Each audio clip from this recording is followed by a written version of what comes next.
Hello, everybody. I'm actually waiting for a car to get finished flushing the radiator. Um, I haven't been on Facebook for a couple of days. Actually, almost about 3 4 days. And I get back on it, and it's always funny that every time you come back, there's always a major topic that's being discussed, and maybe it's because of the choice of friends that people have to focus on what's going on in that particular with that particular topic, that particular time set, or whatever.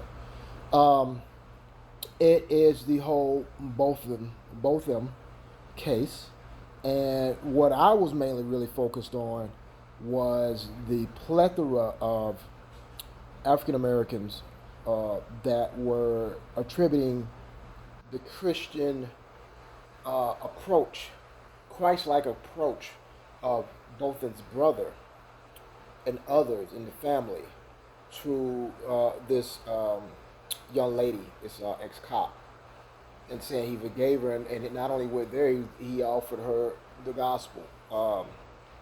And how many people were making comments such as, "Why is it always just us as black people that forgive when we're being done wrong?" Or my personal favorite was Christianity is the equivalent of Stockholm syndrome. So when you talk about Stockholm syndrome, if you know what it is, it's basically in a nutshell that someone comes in and tortures a person or a group of people, uh, persecutes them, um, genocide, uh, rape, whatever atrocity you could think of, and the victim or the victim's relatives or a group of people that have been victimized fall for a better way of for right now I'm just going to use a more simpler term of explaining it. They fall in love with the victim. They fall in admiration with not the victim but the perpetrator. They fall in admiration for the perpetrator and actually defend the perpetrator. Now, here's the problem with saying that Christianity is the equivalent of Stockholm syndrome. That would mean that God would have to be a perpetrator. That would mean that Jesus Christ would have to be a perpetrator, even though Jesus Christ died for the sins of the perpetrators. So for people to turn around and say that, that would also mean that God is victimizing His creation, even though He sent His Son because He loved this creation, because the creation are the one that was doing the victimizing, the terrorizing, the genocide, the homicide, the rape. It's the human beings that He created that's doing this. And so for people to turn around and say Christianity is equivalent to Stockholm syndrome is laughable. In fact, it's the sinner, the person who rebels against God, who's actually, if you want to use that, is actually stuck in Stockholm syndrome, because it's Satan who victimizes who perpetrates on his victims, and the victims are actually still rebelling against the very God that has given them salvation to get away from the perpetrator. But yet we not only rebel against God, we actually lift up those people who rebel against Him, and we even lift up Satan himself by commission or omission. So for people to turn around and say that to be Christ-like is to fall victim into Stockholm syndrome, they need to take a step back again and really think logically about their statements before they move forward. But then here's the other side of the story about forgiving.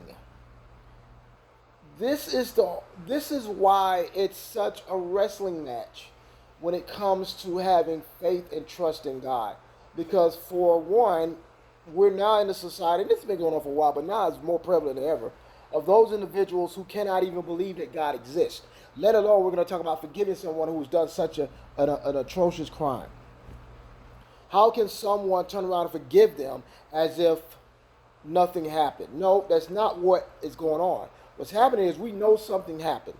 The brother knows something happened. The family members know something happened. What happened in Charleston with the Charleston Nine, people knew what happened. However, by the power of God, by the transformation of their hearts, they're able to forgive, knowing what happened, knowing that they have every right to call for justice for the life of this individual, yet because of the compelling love of God, they're willing to say no.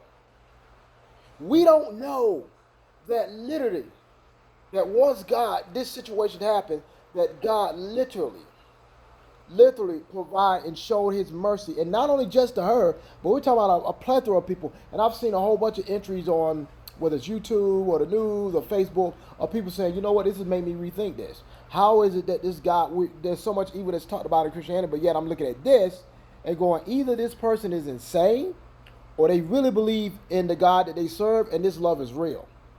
And then you get the other side of everybody saying that this is stupid, this is what we're talking about, Christianity, Stockholm Syndrome, this is what we're talking about, the love for the white supremacists and the slave syndrome. I've read it and heard it all. But again, when you look into that community, I'm just right now talking about the black conscious community. When you look into that community, I'm talking about the black Hebrew Israelites. I'm talking about the black atheists. I'm talking about the black agnostics. I'm talking about those that are African spiritualism. I'm talking about those that are into voodoo. I'm talking about all those individuals. They'll turn around and tell you, we ain't got nothing to do with each other. You're all in one group. Every one of you are in rebellion against God. And basically, he's going to give everyone what they want, their version of God, which does not exist. And since he doesn't exist, the true living God is going to say, thy will be done, and you can be with the lie and the deception and the sin and the death for your all eternity. What we're saying clearly right now is that we're in a society that forgiveness is no longer a valuable component of having relationships with others. We don't want to do it. Does forgiveness mean that you forget? You might not forget, but you learn to let go. It's kind of like having a sailboat in the ocean, and you can kind of see it until you finally turn your back and walk away. You know it's still out there, but at the same time, you walk away. You didn't forget about it. You just learned to let it go. And I say, make this statement, the black conscious community are showing more and more they're incapable of that. They're incapable of love, and their way of love is that I care about my children, everything else. Dogs care about their children. Birds care about their children. I've seen insects take care of their eggs. But at the same time, do you have the capability? Do you have the capability when someone has done you wrong to forgive them and move forward? Because one of the main reasons why the black conscious community exists is unforgiveness. The inability to let something go. You can stand up for justice. You can stand up for righteousness, because that's what the kingdom is all about. You can stand up for righteousness and justice and goodness and mercy and all of those things. You can do all those things and yet still forgive. Because if that's not the case, then Jesus and the cross are ineffective, because all those things happened at one time when Jesus died on the cross. So I applaud the brother. Is it easy? No. He'll tell you, his family members tell you no. Because there's always going to be that part that says, I can't believe you did this and she got away with it. No, she didn't get away with it. Even when we go to God to ask for forgiveness, we know we're guilty. We know we didn't get away with anything. We didn't get away with nothing. But forgiveness allows us to get up and move forward. But we're in a society right now that says, don't forgive. Hold it on and hold on as tight as you can. Which now, not only the person that's not forgiven is stuck, the person who's not doing the forgiving is stuck. So now we got a bunch of stuck people. Black conscious community is a bunch of stuck people. I'm Doc. I'm out.